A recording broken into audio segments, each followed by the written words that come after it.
So I was under the impression that I was going to introduce Johnny and Will, but and I wrote something and everything, so I kind of want to read it anyway because I mean, I wrote it.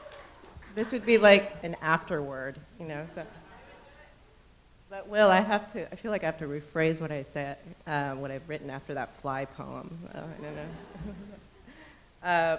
know. But anyway, I think this is a great, trio of poets because all three of them are so maximalist. To paraphrase Salman Rushdie, who's paraphrasing George Orwell, not only are they outside the whale, they swallow the whole animal. So, okay, just very quickly, I just want to read this. Johnny in her manifesto wrote, I am moving towards inclusive disjunction, and her long serialized poems are just that, beautiful and sincere meditations on a migrating family while interrogating the taxonomies of language and power. I'll give you the shortened version. Okay, Will. Will's poems are hilarious, sprawling, ridiculous, but underneath that absurdity, it's also actually quietly moral. You wouldn't think, meditating on the banality of evil set in the bathos of Southern California suburbs or attempting to lasso our pulverized consciousness as we surf between lived experience and the internet. So, anyway, so Joyelle McSweeney. I'm having a problem keeping a distance between my mouth and the mic. Joyelle, I actually know Joyelle from grad school a long time ago. And I think that I got a little hint of her performative prowess when, we used to go karaoke. And she would slay the crowd with Guns N' Roses' Sweet Child of Mine.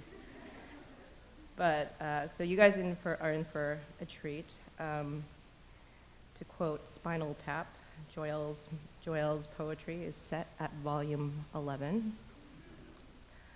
So Joyelle's poems are vaudevillian cyberpunk, schizophrene cowgirl, autodidactic rap star. Her poems are outsized performances in which she shoots for the full range of effects, glee, rage, hysteria. She boasts, roasts, shocks, and awes, beheading the quietist gravitas out of the capital P poem, capital L lyric. Her amazing latest collection, Percussion Grenade, is not only for the page, but meant to be read aloud. Scripts for artful and outlandish recitations that are centrifugal mashups, like her culminating Contagious Knives, which is a play, which is about a motley crew of characters like Abu Ghraib's Lindy Martin and Bradley Manning, redubbed as Bradley Mannequin. If there's any cohesive persona or avatar that can be drawn from her poems, and really the attempt is nearly futile, it is that of the guerrilla female gunner. Out in the ersatz killing field of a first-person video game, or reimagining herself as Annie Oakley, or holding Phil Levine for ransom, and telling you what work really is. Let's welcome Joyelle McSweeney.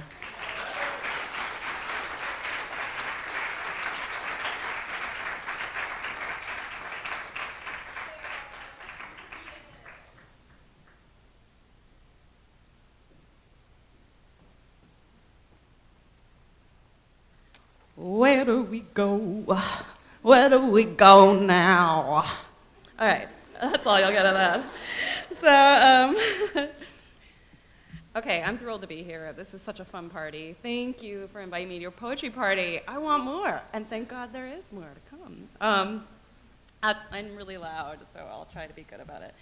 I'm going to start with a spring poem because, I've been writing these sonnets, which are posthumous sonnets. So you have to imagine that the speaker is dead and in the ground and partly decaying and decaying more and more with each sonnet, and so a lot of the phrases are reused, but in kind of like decayed form as the sonnets go along.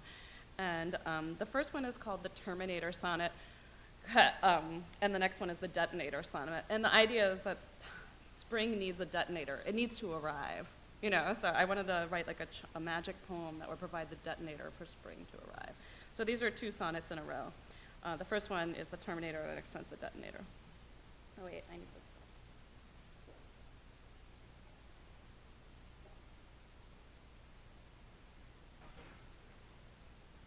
Okay, first poem. Under the dilate chestnut tree, some hunch infarcted like a rose, some puke entendrilled my chest wall while rose sluice sulked in my wrist. Above me, time flit like a leaflet bomb, alive with pleasure. From the nicotine-stained shirt front of the mountainside, a tulip boomed seminal messages at the hearse. A DDoS crashed the DOD with remote determination. Oh, spring, open your mouth for me, fool me once and fool me permanently. Nothing takes to liquor like a bum ticker. Lower your winch, settle your astroturf on me. For if the wing hath lost its engine, what then? Call Terminex, lady, arrive with pleasure. So that's the terminator, and this is the detonator. I should say, in the first line, I thought I was using the name of a popular condom, Durex. But when I was writing it, I accidentally put Duralex, so I put a word in the condom. Lex being the Latin for word. And I thought about what that means, and I don't think I should verbalize those thoughts. So I think I'll just go ahead and read this poem. So remember, corpse speaker, who's falling apart. So you hear some of the same phrases and words, but broken down a little bit further. Duralex, Sominex, me. What dream drifts down in time release? A punch and beauty show, a bunch of sphinctery kisses. When my Timex addressed the hearse, Semtex unhorsed it. Some pulse endured like a burr or a bon at my wrist, a tufted blush rilled behind the nicotine-stained mountain. Was it you, lady? Tulips on slender stems re-seminar'd the hearse, which would not splode a second time. Nay, the obverse, it sighed, till a moon roared in from Amnion and finished it. Study, drone. So, because Kathy mentioned it, I'm going to read my poem. Do you guys remember a couple years ago there were pirates? Obama went all commando and got the pirates, and they captured one pirate who's super good-looking Somali pirate, and they actually put him on trial in New York, and paparazzi came and took pictures of a good-looking man wearing a really nice tracksuit. I'm like, all right, put that on the career counseling list. Somali pirate. I mean, and seriously, obviously there are parts of the world where that is a good economic option, and I don't mean that as a joke. But I was thinking about celebrity, the way this young guy became briefly a celebrity, the way Obama's manhood was indexed against that, and then behind that, the economics that make something like piracy an option and a good choice. So I wrote this poem, What Work Is by Phil Levine. That's the thing. What is an amateur? What is a live wire? What is the hauteur of a pirate entering court in 18 years' culture in a nylon tracksuit now bows into the flash as into the munificence of a sucking century in its empty gold coat? Bows at the threshold of inspiration and aspiration, where matter from the feeding tube enters the lungs, where matter enters into arbitration, engages, clasps hands and parts, a blessing split, like the beak of the chickadee now making an appearance in court, or the goldfinch now making an instance, now standing in. If one bird stands for another and smiles broadly, and the bulbs are hard and soft as a fist tightening around a feathered breast, the damage cannot be seen until the fist opens, until the fence swings open at the compound, once everything on Earth's surface is dead. It's wired to a neural hinge inside a mountain and swings out smoother than gravity when the switch is flipped. When the switch is flipped, the atoms turn over. When the circuit is tripped, the surge, the plunge, this medicine, molecular, this cell, photovoltaic, this lightning stroke singes the breast, this singe runs to Africa and back. Like an artery or a shipping line, corporate freight incarnate, and a vein is an artery of another color, but disguises itself when air touches it. like a server farm inside a shipping container, knows no air, and ne'er shall be severed from its energy source, which touches a finger to its open breast, there, where its heart shows, then touches its lips, a secret, then blows away smoke as from a smoking gun, then blows away the crowd as from a pizza palace, by pushing the plunger on its suicide jacket. I was suicided by culture, but first I had to live, to eat. I had to live to eat, to live. That's what work is, in case you're wondering. So in the middle of this book is a play called The Contagious Knives, which Kathy mentioned. And yeah, it's my really good fortune that it's going to be performed next week in Manhattan at the Medicine Show Theater. So if you're curious about this play, you might even check it out next week. What this play is about is a transgender teenager named Louis Braille. It's a long story, but basically I was scarred when I was like a 3-year-old. I was scarred by this biography of Louis Braille that they gave us. That was like, it showed how he blinded himself as a child himself and all this craziness. So, okay, my transgender teen is named Louis Braille. He goes down into the underworld on a mission of vengeance. A devil and a swan vie to seduce him, and he overhears their small talk, and he hears about Bradley Manning. And he becomes obsessed with Bradley Manning, and he decides Bradley Manning is his twin, and he wants to hook up with Bradley Manning, and he's going to rescue Bradley Manning. And this is the monologue he gives right when he's first heard the name of Bradley Manning. He literally wipes the smile off his face, literally. I'm not sure how they're going to stage that, but he literally does that. And then he does this performance.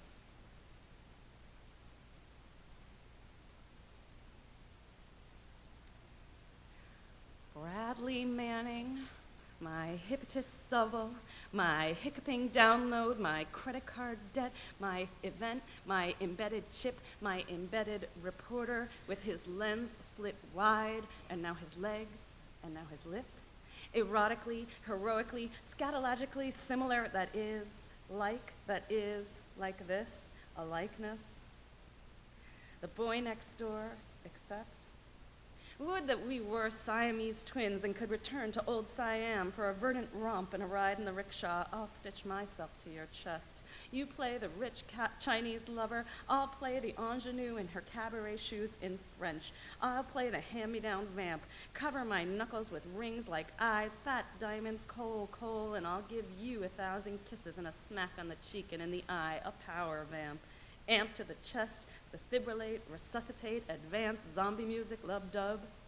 These things are for sale. These things are a hit at the port, down on all fours on the deck. These things on the ship's log are manifest, which can be shipwrecked, black-boxed, indexed, finders, keepers, law of the sea. When this you see, remember, no Indian giving, no taking it back, except when you take it from me, Indian, Chinaman, Bradley. No man is an island. Every man must come to port or ride the Continental Railway or nail ties. You are bleeding from the eye. You're naked at roll call. You've been demoted. You're underground, underfed, and listless. You watch your retinas detach, catch the pop fly, sleep inside the pop tab or a synapse, dream of a ballpark, throw up popcorn on the jumbotron. Kiss cam. Appear, gray gnat. Kid lithograph, self-engraving, wax cast, sans toothpaste, sun cotton. Totally unrecognizable as an American, I receive your transmission. I develop you in my bath. Red light, I wear the sailor suit I wore in life. Yes, like a Tsarevich. Yes, and my pearl button eyes and my ligaments and stretchers like a cat 09. Yes, one for every bullet I caught in CGI. This suit cuts into me, cuts a fine figure, and yes, now I wander the magazines and empty a magazine, yes, into the bust of, and yes, into the right eye, I punch your ticket, I trash the Louvre. And now I arrive as from the ballet russe from the last century's caboose, and yes, like a Kid Nijinsky, I arrive, I come alive, I contract and percuss, suppurate and pus, like a page boy, I turn the page, like a cancer, I take the stage, like a monk, I see the flash bulb bloom like a nacreous lily, and like the moon in the ocean liner's wake, I foam in rage, and like napalm and cocaine and mercy and mercury, I down can rain. Bradley Manning, I'll find you, I'm coming down the drain. So if you want to know what happens, you know what to do. Buy the book, hit the show. But just to give you a little preview, I think we should give Bradley I'll read you. Bradley Manning does finally show up after all this nonsense, and there's a fight, and some people melt, and Narcissus shows up, and Lindy England shows up, and there's a wedding, and then there's another fight. And then, at one point in the proceedings, Bradley Manning shows up, and this is his song. I should say this play was inspired by The Merchant of Venice. Because I think Portia is like the cruelest bitch in literature. I do not like Portia. All right, so anyway, Bradley Manning. I'm still in jail. I'm still in hell. I live there in a box-like cell. They buried me standing underground. I can't climb up. I can't lie down. They took my clothes and threw me down like a pussy in the well. Who put me in? Who can pull me out? Where's the leak that can flood me out? Where's the leak that can flood me out? That's a riddle. Work it out. Work it out while we sing my knell. I'll begin it. Ding dong bell. Bradley. Okay, for the remainder of my time, I'd like to read you a few selections from a piece. I've written a lot of it, and here's what it is. So you may know that your tax dollar money, tax dollars at work, Halliburton built these, they built bases for us in Iraq so that we could liberate the people of Iraq. And of course, while we were there, we needed showers. So they built the shower stalls. And that was all in quotation marks, right? Like double quotation marks in italics. Don't quote me on that. Without those. And then, so they built these shower stalls, but they just fudged the wiring. So like at least 20 US service people or Iraqi contractors got electrocuted in these shower stalls. This really happened. So this play I'm working on is called the Glock Chorus, and it's set in this holding cell vestibule that is also an electrified shower stall and is also heaven and is lit up in gold and is crammed with all the dead of Iraq. And when I say all the dead of Iraq, I mean Iraqi civilians, Iraqi politicians, NGO workers, contractors, diplomats, and insurgents, US soldiers. Just everybody is crammed in there in this kind of state of emergency, and it's not clear if some of them are going to be reborn, some are going to go to hell, heaven, like what's going to happen. It's kind of a holding pattern. And different of these folks will stand forward and sing, and they might sing about their life or their death or what they want to do next. Emily Dickinson shows up. She's the bomb of Amherst. She wants to blow the place up so they can all go elsewhere, but everybody else doesn't have a plan for kind of stuff. She's the only one with a plan. Okay, so it begins with these individual GIs who, it's sort of like an MGM musical. So these individual GIs looking real good with no shirt or tight shirt specified, come up. They're really sailors and not GIs, but at any rate, they come up and they sing the blues to kind of set the tone. So this is their blues, and I try not to make it too loud here. The honey wagon came, but it was a honey trap. That honey wagon came, but it was a honey trap. Those wide, comely honey jars done smashed my backbone flat. I fell off the wagon like meat from the bone, burnt down the trailer, melted my phone. The ash was greasy where it covered my clothes, and then my Zippo lighter wouldn't light my way no more. What coaxial cable these limbs did spread on the bridge at Fallujah like a patriot, spread eagled on a spit above the assassin's gate, and forced my soul like force meat up to heaven through the grate. Iodine for the groin, the lymphy abscess lymphs, ingress in the egress chute, and Cipro in the piss. My sailor blouse got dirty, so I shipped it to Kuwait. My sailor blouse got dirty, so I shipped it to Kuwait. How long the shirtless sailor in this desert got away? I lost my baby in the Straits of Hormuz. I lost my baby in the Straits of Hormuz. How long a straight sailor gotta sing these blues? Jesus said to the sinner women, now don't you go and sin. Jesus said to the sinner women, now don't you go and sin. But when they went on sinning, he took out his miracle whip. It's a petroleum product. It's part of the story. The last verse is kind of a Matt Damon verse. I got a man in the green zone. He wears that Kevlar vest. I got a man in the green zone, and he wears that Kevlar vest. And how you gonna wear that Kevlar when I'm sitting on your chest, treasure chest? Okay, so they sing that, and then they like do South Pacific like dance moves and leave, and then because that's relevant to like insane imperialism and like pancake makeup of South Pacific is definitely part of this. And then the Pennsylvania Suites come on and they sing in 3-part harmony. I'm not that crazy where I think I can sing in 3-part harmony. I'm just gonna sing this. You can imagine it's like the Andrews Sister, like 1940s, Don't Sit Under the Apple Tree, American music, except it's psychopaths. And here's how it goes. Pennsylvania, sweet thief station, sweet taffy on the Rhine to the moon. Oh, Pennsylvania, sweet, sweet stanchion, stained and sagging, blinding baggage of the moon. I'm gonna whistle you home, you blind stallion. I'm gonna whistle home, you blind goon. I'm gonna whistle me home, you blind capsule, landing in a pustule of the moon. My target's face, it was pockmarked, though hidden by a sack of ice. Though hidden like a crooked account book, it fell open when the hammer hit it twice. Oh, whistle me home, you blind stallion. Oh, whistle me home, you blind fool. I'll be whistling home through my chokehold.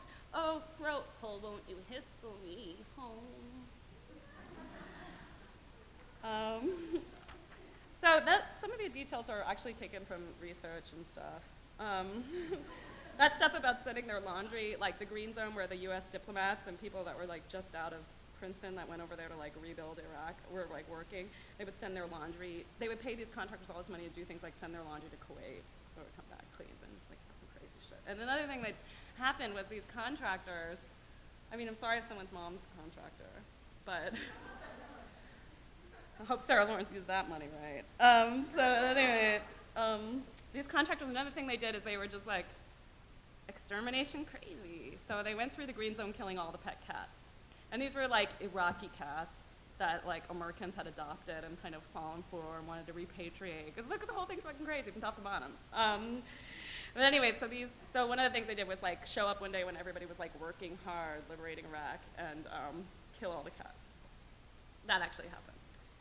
So this is a poem that happens in complete unison. So imagine, if you will, that I can only sing in one voice at a time. And it's called the Do It Duet, and they're kind of bragging about how they did this crew of 2 voices.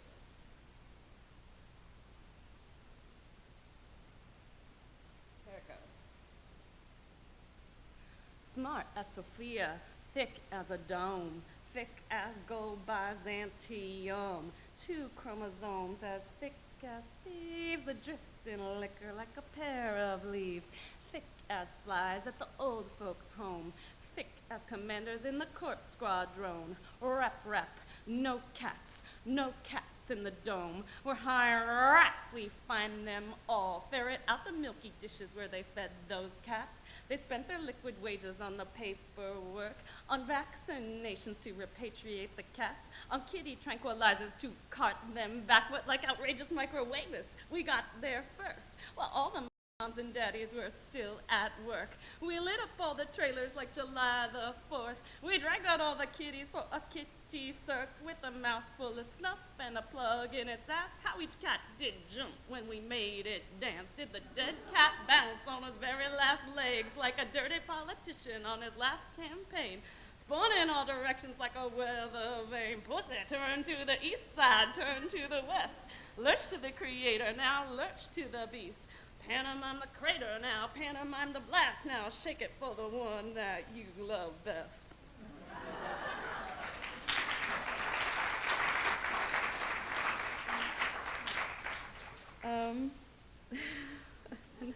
I'll just read you one more. Our time is done, children, but the story time is finished.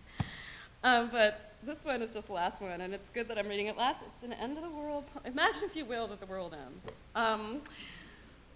And this poem is imagining that. It's imagining this huge being coming out of the water/desert, as everything's all mixed up in this poem, and it's an American woman Marine. But it's also a mourning mother. And it's also, just somebody on the sidelines, and it's just everyone coming up in one big body, and we are the beast of the apocalypse. And that's what's going on here. But it starts out before all the transformations as like a female Marine standing up, and her name is Avaris Ry. So the name of the poem is Avaris Ry, USMC. It's my last poem, so thank you very much for sharing your party with me.